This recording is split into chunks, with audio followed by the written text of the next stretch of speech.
पूजा और प्रेम में फर्क होता है। पूजा कोई भी कर सकता है। आजकल के अधिकतर लोग पुजारी हैं, पूजा करने वाले, प्रेमी नहीं है। प्रेमी कोई बिरला ही होता है। पूजा के नियम होते हैं। पूजा रात को 12 बजे नहीं हो सकती। आपका मन करे अब रात को 12 बजे पूजा करे तो कर सकते हैं? नहीं। पर प्रेम, ठाकुर जी के लिए पुकारने का, रोने का मन करे तो रात को भी रो सकते हैं, दिन को भी रो सकते हैं, कभी भी पुकार सकते हैं। प्रेम का कोई समय नहीं होता है। प्रेम के कोई नियम नहीं होते। पूजा में हजारों नियम है। हमारे शास्त्रों में लिखा है, हम जो गोपाल जी की, ठाकुर जी की पूजा करते हैं ना, ये तो विधिवत करते नहीं। जो विधिवत भी पूजा करेगा ना, उसके बाद भी पूजा में 64 अपराध बनते हैं। कोई विधि विधान से एकदम अष्टयाम सेवा कर रहा है, सुबह शाम दोपहर सब ठाक, उसके बाद भी 64 अपराध है। सोचो हम जैसे तो फिर कितने ही अपराध करते होंगे, जो न भाव से सेवा करते, भोग भी ऐसे लगाते हैं अपनी फ्लेक्सिबिलिटी के अनुसार। समय होगा तो थाली भर के रख देंगे ठाकुर जी के सामने, 2-2 घंटे तक थाली वहीं रखी रहेगी। और समय नहीं होगा तो पर्दा लगाया, पर्दा लगा के ठाकुर जी ने थोड़े कंफर्टेबल होते हैं कि चलो भैया भोजन आ गया, ने अपना पटका वटका ढीला करते हैं, बांसुरी फेंट में से निकाल के नीचे रखते हैं, राधा रानी को, श्री जी को ने कोनी मारते हैं कि चलो आओ प्रियाजू, आ गया भोजन प्रसाद। इतने तैयार होते ही इतनी घंटी बज जाती है, खुल गया पर्दा। वो तैयार हो ही रहे थे भोजन, पर हमको मीटिंग में जाना नहीं, सिर्फ तुरंत खोल के पर्दा, चलो हो गया, खत्म, बस चलो लेके चल। भोग अपनी फ्लेक्सिबिलिटी का, श्रृंगार अपनी सुविधा अनुसार। भगवान को कहीं ले जा रहे हैं, वैसे तो ज़्यादा ले जाने के मैं पक्ष में नहीं हूँ। घर में अगर कोई है तो घर में सेवा करो, अगर घर में कोई नहीं होता सेवा के लिए तब ठाकुर जी को ले जा सकते हो, और ले जाओ तो फिर उनका विधिवत पूजन होना चाहिए। ऐसे ही नहीं कोई भी कहीं भी रख दो, कुछ भी कर दो, ऐसा नहीं होना चाहिए। तो हम लोग तो कुछ न भाव से सेवा न पूजा, तो फिर हमारी तो क्या ही अपराध, कितने अपराध बनते होंगे। लेकिन फिर भी कह रहे हैं कि कितने भी अपराध हो, लेकिन अगर आप भगवान के प्रेमी हैं तो भगवान उन सब अपराधों को नष्ट कर देते। प्रेम में नियम नहीं देखे जाते। एक गांव के मुकाबले ना शहर में ज्यादा नियम होते हैं, क्योंकि शहर में भीड़ होती है और प्रेम भीड़ का विषय नहीं। गांव में कहाँ रेड लाइट्स होती हैं, वहाँ सब अपने हिसाब से चल लेते हैं, कब किसको जाना, कब किसको रुकना है। शहर में देखो, क्योंकि वहाँ भीड़ है, और जहाँ भीड़ हो प्रेम एकांत का विषय है। तो आज भगवान श्री कृष्ण ने उसी प्रेम को स्थापन करने के लिए यहाँ ब्रजवासियों को आज्ञा दी कि भैया इंद्र की नहीं, आप सब गिरिराज जी की पूजा करो। सब मान गए। बहुत पुरानी परंपरा कोई होती है ना, उसको तोड़ने में बड़ा डर लगता है। कई बार गुरु जी कह देते हैं ये जो करते आ रहे हो गलत है, छोड़ो इसको, तो व्यक्ति बड़ा डरता है। क्योंकि भक्ति के नाम पर ना हमें बहुत डराया गया है, ये नहीं करोगे तो ऐसा हो जाएगा, हाथ में ये नहीं बांधोगे तो ये ग्रह खराब हो जाएगा। पर भक्ति, सच्ची जो भक्ति होती है ना, वो कभी डराती नहीं। भक्ति हमेशा भक्त को निर्भय बनाती है, निडर बनाती है। जो डर पैदा करे समझो वो धर्म नहीं है, वो अंधविश्वास है। भक्ति से डर पैदा नहीं होता। कई लोगों को आपने कहते हुए सुना होगा, मैं दुनिया में किसी से नहीं डरता भगवान के अलावा। कहते हैं ना लोग, मैं नहीं डरता दुनिया में किसी से, भगवान से बस डरता हूं, और किसी, ऊपर वाले से डरो, ये भी बोलते हैं। ऊपर वाला सब देख रहा है, ऊपर वाले से डरो। अरे भैया, ऊपर वाला हुआ कि कोई भूत प्रेत हुआ जो उससे डरे? अरे बावरे, दुनिया में भगवान ही तो एक ऐसे जिनसे डरना नहीं चाहिए, उनसे प्रेम करना चाहिए। भगवान डराने के लिए नहीं है, भगवान डराने का विषय नहीं है, भगवान प्रेम करने का विषय है। भगवान से डर नहीं लगना चाहिए। अगर डर लग रहा है तो इसका मतलब अभी भगवान से कोई रिश्ता नहीं, संबंध होगा तो डर नहीं, प्रेम उत्पन्न होगा।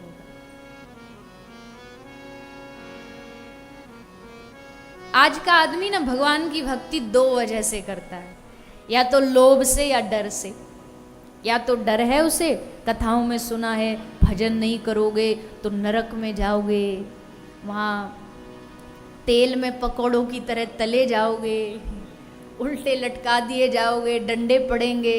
हाँ, हमें नरक में नहीं जाना, नरकों से बचना है तो भगवान का भजन करो। ले ली माला, कर रहे हैं किस लिए? नरक से बचना, बस डर है या लोभ है या लालच है, कोई चीज करवानी है।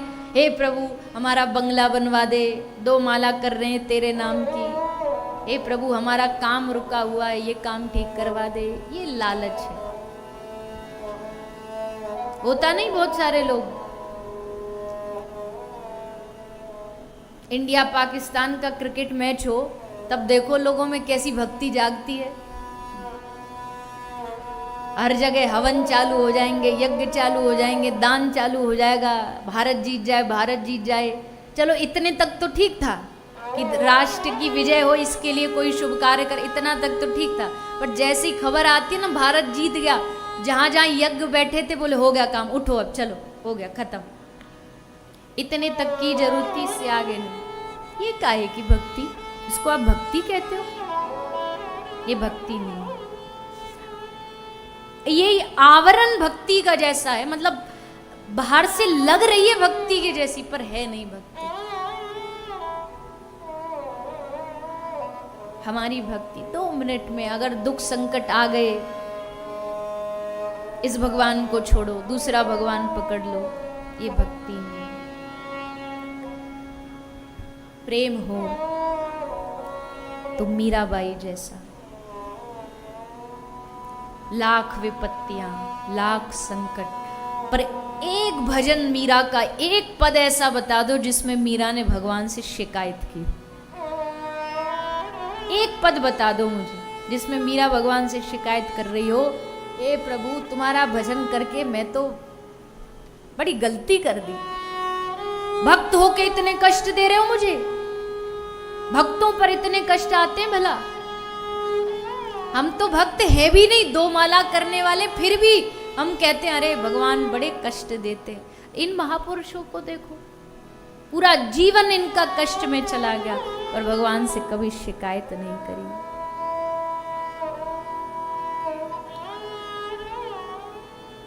तो प्रेम, प्रेम में नियम नहीं होता, प्रेम में मन का भाव होता है। एक कथा बड़ी प्यारी है, अभी नाम उनका आया तो याद आ गई। जब भगवान ने गिरिराज धारण किए ना 7 दिन तक, तो इसमें एक बड़ी अद्भुत घटना घटी। 7 दिन तक ये ब्रजवासियों ने कुछ खाया पिया नहीं, गिरिराज जी के नीचे बस खड़े रहे और कृष्ण को देखते रहे। इनमें से एक कथा आती है कि एक बरसाने में गोपी रहती थी, बरसाने में कन्या रहती थी जिसका नाम था माधवी गोपी। और नंदगांव में एक ग्वाला रहता था कृष्ण का सखा जिसका नाम था चंदू। तो माधवी छोटी सी थी तो उसकी शादी चंदू से ब्याह हो गया था। पहले जमाने में शादी पहले हो जाती थी और फिर गौना बाद में होता था, विदाई जब लड़की बड़ी हो जाती तब होता था। तो महाराज इसकी शादी हो गई। अब ये तो मायके ही रही, जब बड़ी हो गई तब इसके विदाई का समय आया। और जब विदाई का समय आया ना, तो इसकी माँ, माधवी की माँ माधवी को समझा रही है, देख माधवी तू जिस गांव में जा रही है ना, नंद गांव में, ध्यान रखना वहां एक बड़ा खतरनाक आदमी रहता है। अच्छा मैया क्या करता है वो?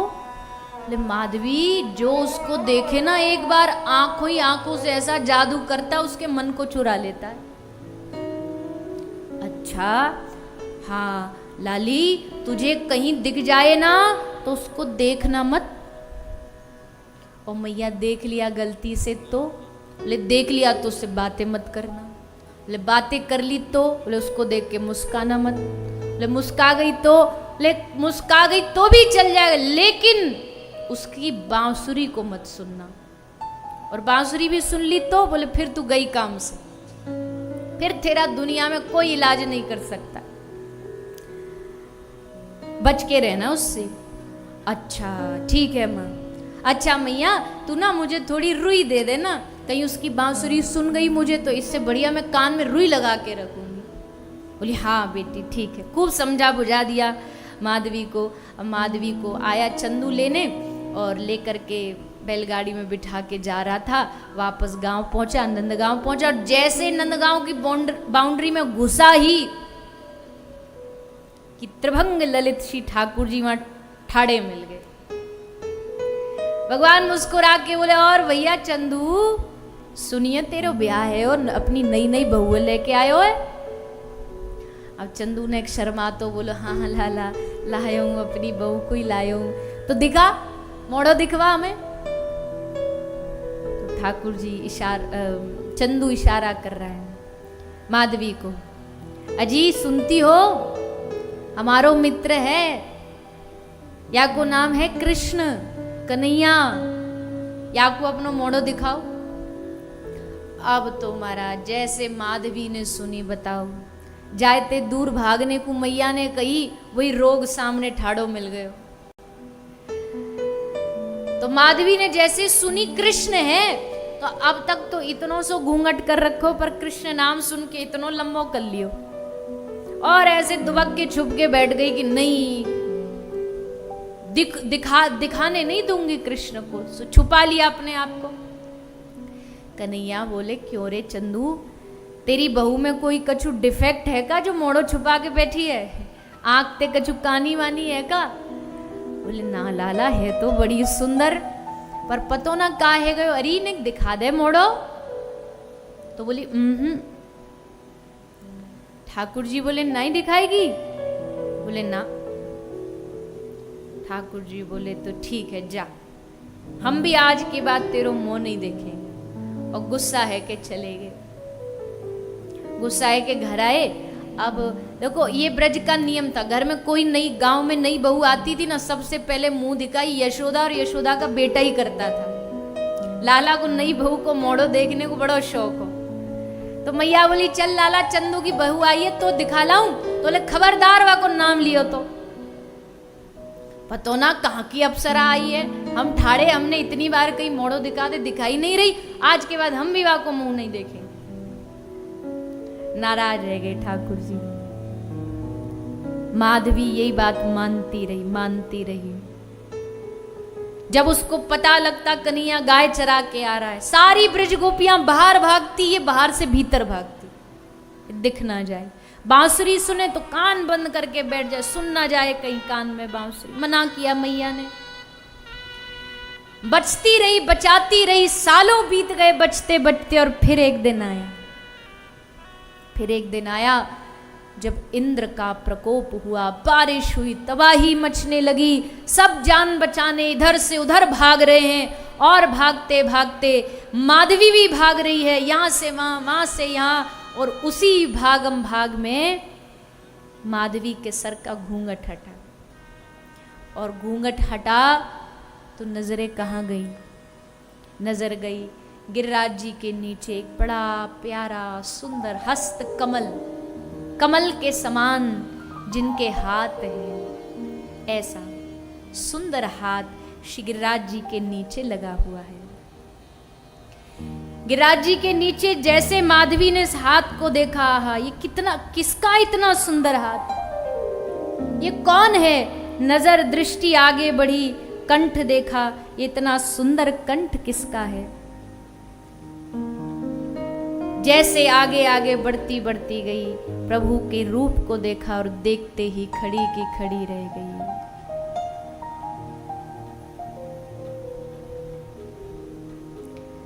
किसी सखी ने कहा आगे बढ़ना, पर अब कहां आगे बढ़ूं? अब तो जो देखना था वो दिख गया। किसी सखी से पूछा ये कौन है? कहा कि अरे बावरी यही तो है वो जिससे तू बचती फिरी भागती थी, यही तो वो कृष्ण है।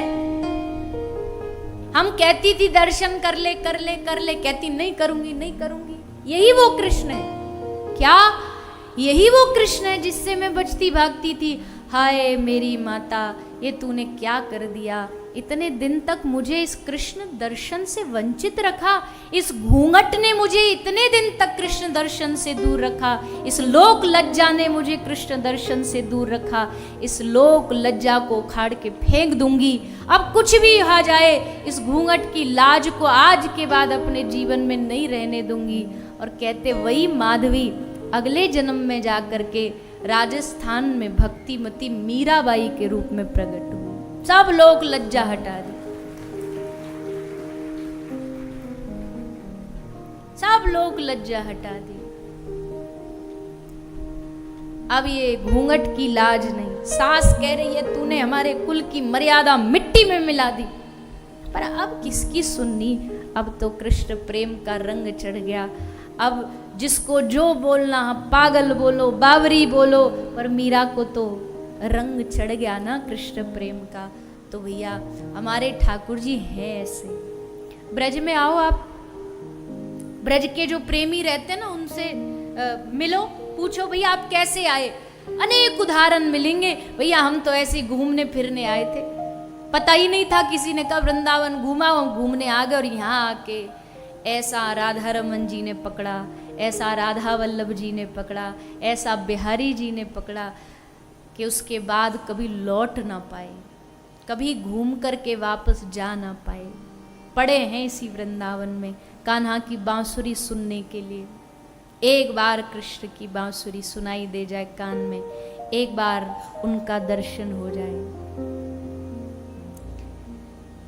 ऐसा ब्रज मंडल का भाव, ऐसा ब्रज का अद्भुतम भाव।